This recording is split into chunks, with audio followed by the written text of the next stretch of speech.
right, are you all ready? Yeah. Thank you. Now, I think what I'm going to do tomorrow is going to give you a period of working period. I've got about 3 lessons to go to teach. So that would be, I think I'll give you a period to work tomorrow. All right? Yeah. Oh, wow. I hate to say that, but I think I will. All right. So we're going to talk about the effects of change conditions on confidence interval. All right. So you're going to look at the sample size, the margin of error, the standard error, and so on and so forth. Now, so what we're going to do is first just to remind all of you what a standard error is. All right. If we have the confidence interval in this form, you know that this value, this expression here, p hat into 1 minus p hat over n, square root of that is the standard deviation of the sampling distribution of sample proportion using the point estimate for p. All right? We use this p hat as a point estimate. So because of that, instead of using the standard deviation of this long sentence, we call this as a standard error. So make sure that you know what standard error means. And if the standard error multiplied by the z value of that's called the margin of error. So there are a few critical components of the confidence of the intervals where, when altered, have some implied effects on the construction of confidence interval. So you know that when we are constructing the confidence interval, we have the confidence interval of P is P hat take away the Z value of 90% or 95% or 99% into standard error, all right, or plus. So plus or minus 99%, 96 or whatever. The 3 values I gave you yesterday times the standard error. All right. If you haven't got the 3 values from yesterday, look at the slide from yesterday. All right. So now, for an unchanged p hat and n, when the confidence level increases, the z value increases, and so the margin of error increases, hence increasing the width of the confidence interval. All right. Let me interpret that. Okay. So we have got the confidence interval, right? This is p hat minus that value and p hat plus z of that, whatever. All right, standard error. Now, what happens is if we don't have a change, so we have an unchanged p hat and n. You know that this value here is square root of p hat 1 minus p hat over n. All right? So n is not changed. P hat is not changed. All right? But this is changed. This is changed. Let's say you change from 90% to z of 99%. What happened? That increases, correct? Yeah? This value will increase. Agree? Yeah? So therefore, the margin of error will be spread out, and the width will be wider. The width is increased. So can you write an equivalent relationship as one above for the confidence level decreases? If I decrease the confidence level, what happened? Same thing with unchanged p hat and n hat. Can you write an equivalent relationship in words in that format? So if the confidence level decreases, what happened? What happened to this term? What happened to the margin of error? What happened to the z value? Is it smaller? Yeah. It is. So that decreases, so the whole thing, no change. This is still a constant value. Because this decreases, the whole thing decreases, right? Yeah. So therefore, that will be, the width will be less. It will decrease. All right? So this is how I wrote it. You don't have to write it down. You'll get it later. You will get it later. Don't have to write it down. with that? Now, what about the next one? This time, I am not changing P hat and Z, but the sample size changes. So if the sample size increases, this time sample size. Alright? Sample size increases. So when sample size increases, what happened to this value? Smaller. It's going to get smaller, right?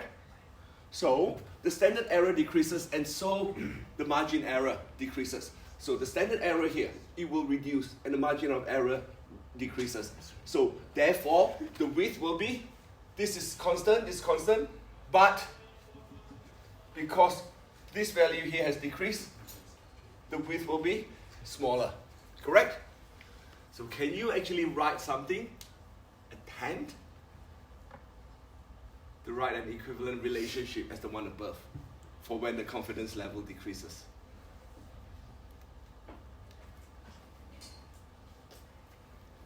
Try it and then I'll show you my what I wrote. No, this is sample size. So if you're not sure, always use this to explain.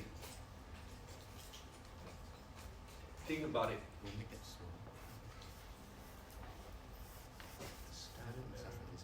Small width. Small width. Right? So, this is what I wrote for an unchanged P hat and Z when sample size decreases. Or decreases. Decreases, so decreases. I should have highlighted that. By So we're saying increases. Yeah. So the standard error increases. And so the margin of error increases, hence increasing the It's width. really in the course. So this is exactly the same as that, but it's talking about decreases, that's all. The spread. Alright, so as n decrease, that will become, standard error become larger, so therefore the margin, the width of the confidence level. Alright, remember the width of the confidence level is that. Alright, example 1. An approximate 90% confidence interval for P for random sample of size 400 is found to be that. State the effect on the width of the confidence interval constructed. Now, you're only asked to state the effect. You're not asked to calculate anything at all. If the confidence level was increased to 98%, but P hat and N remains unchanged. Or if the sample size is reduced to 100, but P hat and Z is unchanged. So go back and think about what I've given you there. So if I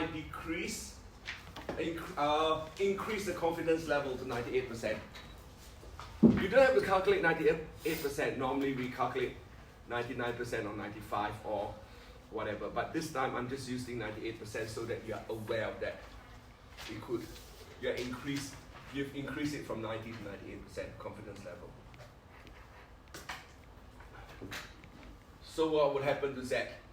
Z will increase, correct? Yeah.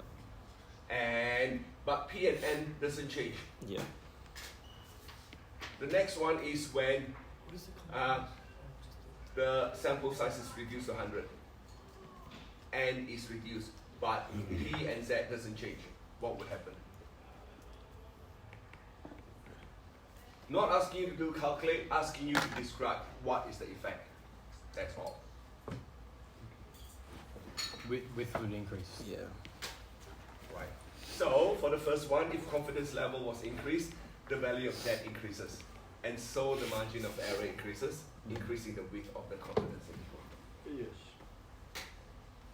And then of course the second one is sample size was reduced, standard error will increase. So the margin of error increases, increasing the width of the confidence interval. That's all. Always based on this. What is changed? Think about that. P hat plus P hat minus. Right? Example 2. A random sample of 378 primary school teachers found that 290 were female and the rest male. So if you're thinking of becoming a male primary school teacher, you are one of the rare few. And it's there are lots of jobs out there for male primary school teacher. So by stating any appropriate assumption, construct 90% confidence interval for the proportion of male primary school teachers. Now, here, what do you think the assumption would be? What do you think the assumption would be? Sorry? This sample is representative of the population, or? Okay, yes, you're on the right track. But I want you to be a bit more specific. You're on the right track saying that this sample is a representation. What part of this sample is representation of the is a true representation of the population? The proportion of females to males. Did you increase sample size? P hat and P. Yeah. So you work out P hat first. You know that P hat is actually not close to 50%. Not that close, but what you need to do is, if you say the assumption, P hat is a true representation of the population proportion P. So that is the basic assumption that you need to make. Once you make the assumption, what you can do is calculate NP hat and N1 minus P hat. You see, you don't have P, therefore you need to use your P hat. You use your P hat and both of them are greater than 10. If they are greater than 10, we can say that we can use a normal distribution to approximate the distribution. Alright, it's on the net sample proportion. Alright, so that is what you need to do. State the assumption first. Assumption, P hat is a true representation of the population proportion P. And then work out whether you can use normal distribution. In this case, yes, it is possible to use normal distribution because the condition NP is 88 and N times 1 minus P hat is 290. So both of them are greater than 10, therefore it is okay to use a normal approximation. Right. From there, you can then work out your your normal distribution. P hat is normally distributed with the with P, which is 88 over 378. Just write it down that way, and then write down your whatever you call it, your n times 1 minus P, P times 1 minus P hat over n. Alright? And then you can actually work it out. 4 decimal places, please. And I think I used 5 decimal places because there was an extra 0 there. Don't know why.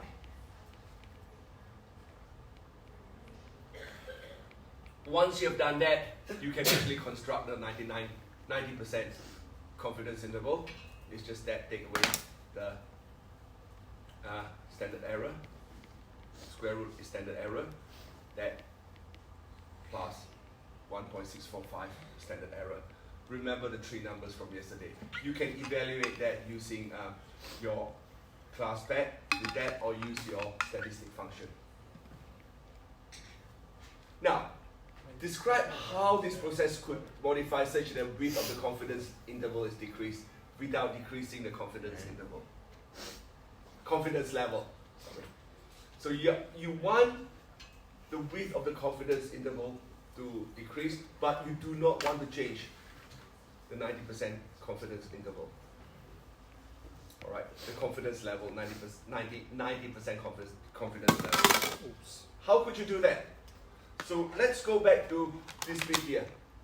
How do you change it? How do you make it smaller? Increase sample size.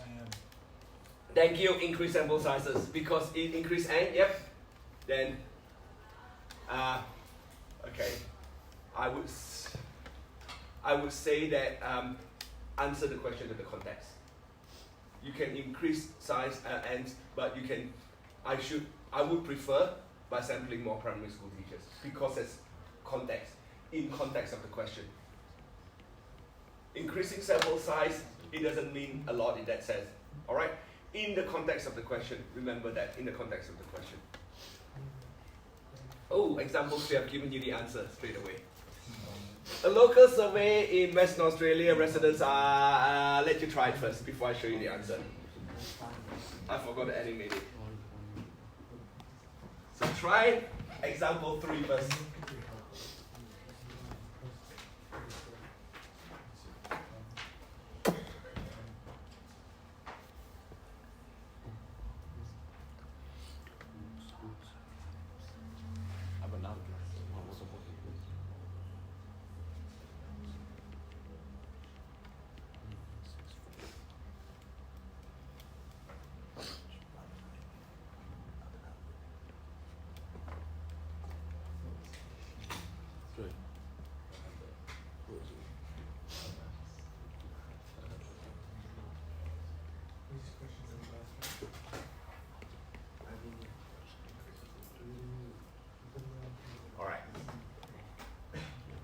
So you got to think about the confidence in the level is increased to 99%, and then the sample size is doubled from n to n, and the sample size is reduced from n to half n.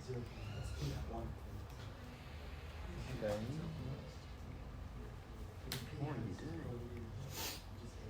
Just find the scale factor. Do we? You should, yeah. No, it's just describe the effect. Mm. So it increases, decreases, and decreases. So makes me like, my brother. You're deep in it, mate. We're not very calculated. Increase, decrease, increase.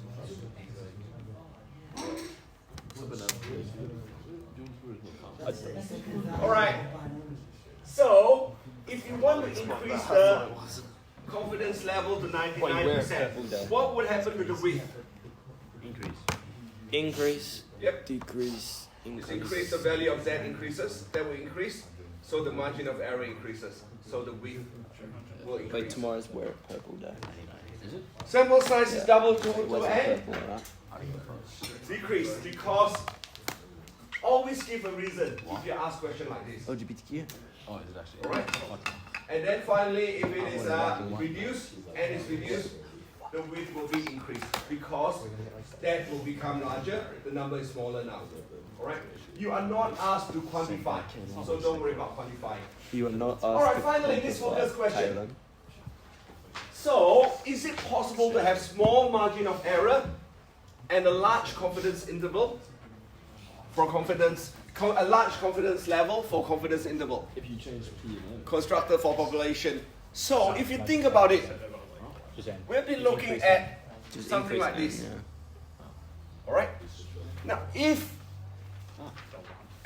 Mm. what we want is yeah. So you want to get as close to B as possible. a small margin of error, You want it.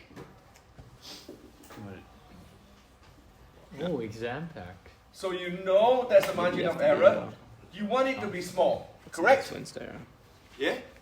You want it to be small, but you still maintain a large confidence interval. You still want this to be, Depends on case. let's say, 99% confidence level. So what could you do? What could you do with this? This value. Z Pay for an uncle. increase. I guess, yeah. Z is constant, sorry, not increase. You know that your P is still the same. What would you do? Increase N. What could you increase? N. N. So here in this situation, we could increase N. If N is large, N is really, really large, you can see that that will be small, correct? So N has to be as large as you can make it. And therefore, Z is the same. This, the standard error will be small, and therefore you have got a small margin of error. So the brick is Yep. standard error. Happy with that? If you're happy with it, I'm going to stop here, and you've got some time to do some of your work. Pepsi, bro. So